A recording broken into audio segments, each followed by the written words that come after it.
And what they did next, I can only assume, was motivated by what they wanted for the other. I'm going with the belief that the Archbishop didn't start swinging him around because he was swinging around because he so valued the Dalai Lama's own agency. And I'm going with the belief that the Dalai Lama didn't remain seated because he so wanted the Archbishop's joy to be made fully present on that stage and not to cause him to think he should sit down. And so when he stood, I also believe he opened the door for something that couldn't have been possible otherwise. And that's the lesson I take from their time together. Because it's subtle, but friends, there is no mistaking that His Holiness's hips did sway. And there was a little shimmy there. And you can Google that too.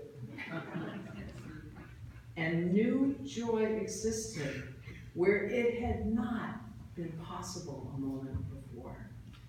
And a friendship that continues to offer spiritual leadership to millions did grow right there and right then for all the world to see. What Abrams tells us is that despite their enormous standing in their own traditions, that the two transcend those traditions, and they put at the center of their attention the well-being of all humanity. And this is our task as a people of religion too. Or I will be so bold as to say that this is our task as human beings, to transcend all else and put at the center of our attention the well-being of humanity.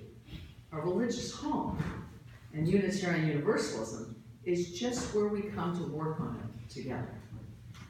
I invite you to express your gratitude to these two religious leaders by taking their story and the other Tibetan stories that have been shared along with you into the week and letting them work on your head and heart.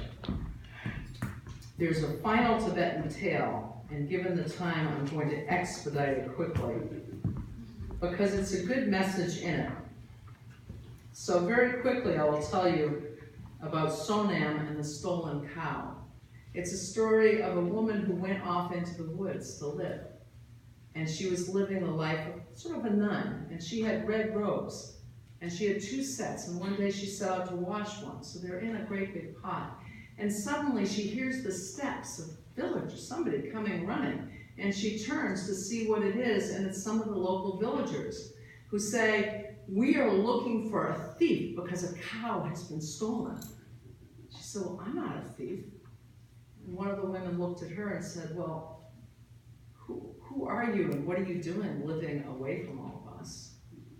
What are you doing? And what's in that pot? It's all red. She took the cow. She's boiling it now," she yelled. And one of the others pushed her away before she could even get over and with a stick lift up the clothing and show them.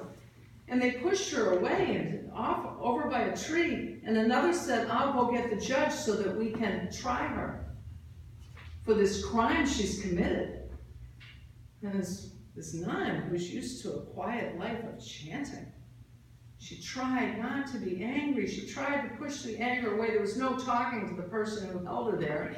And she tried to do her chanting, and it got hard, and then she was hungry, and she asked for food. And they said, "You're a thief, you don't deserve food." And so she sat there, unable to even chant, disconnected from that power. And suddenly she heard a sound, and it was the captor who had fallen asleep. It was his snoring, and so she thought, "I'll sneak away." And she only got so far. It was getting dark. She was hungry, and she was so distraught that she sat down next to a tree, and she put her head down, and then she heard a plunk. And she looked to see what it was, a little frightened, and she looked and saw a long furry tail and long and furry arms and two big eyes, and she realized it's just a monkey. And the monkey, she said, "Hello, monkey." And the monkey reached out its paw and had seeds in its hand, its paw. And she said, "Are those for me?" And she took them and ate them. She was so hungry. And then she started weeping to the monkey, and she said, they're calling me a thief, and I'm not a thief, and I would never do that. And the monkey started laughing. And she looked at the monkey, shocked, and said, what is the monkey trying to tell me? Because the monkey wouldn't stop.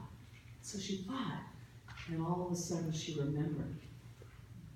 And she could almost feel the little statue she had stolen as a child. She could almost feel it in her hand. And she stopped crying and she looked at the monkey and she said, I have stolen. I stole that little statue. I remember now, I took it from a neighbor's. It was so beautiful. And then the worst thing is they accused my cousin of doing it, and I didn't say anything. And I can still picture the look on his face when the villagers made him leave, because they were not going to have a thief living in their midst. And the monkey took her hand, her face, and its little paws, and kissed her, and then ran up into the tree. She stood up, somehow grounded again, and turned, and just then, the villagers who had accused her of being a thief arrived, and they said, we're so sorry, the cow returned home. We're so sorry. And the woman who had accused her said, you must be parched, here's some water. And she said, thank you, you're so kind. And the woman said, how can you say I'm kind? Why don't you hate us? She said, because you helped me remember an important lesson. And then the next day, she forgave them. And the next day she went back and she went to the field where she had buried that little figurine, and she dug it up and she went back to the neighbors and said, I took your figurine. I'm so sorry. Please tell everyone that it was me. And then she went and found her cousin. This is many years after the event. And she apologized to him. And she said, I know now how you felt. I'm sorry. Thus ends our final story. And friends, I invite you, along with me,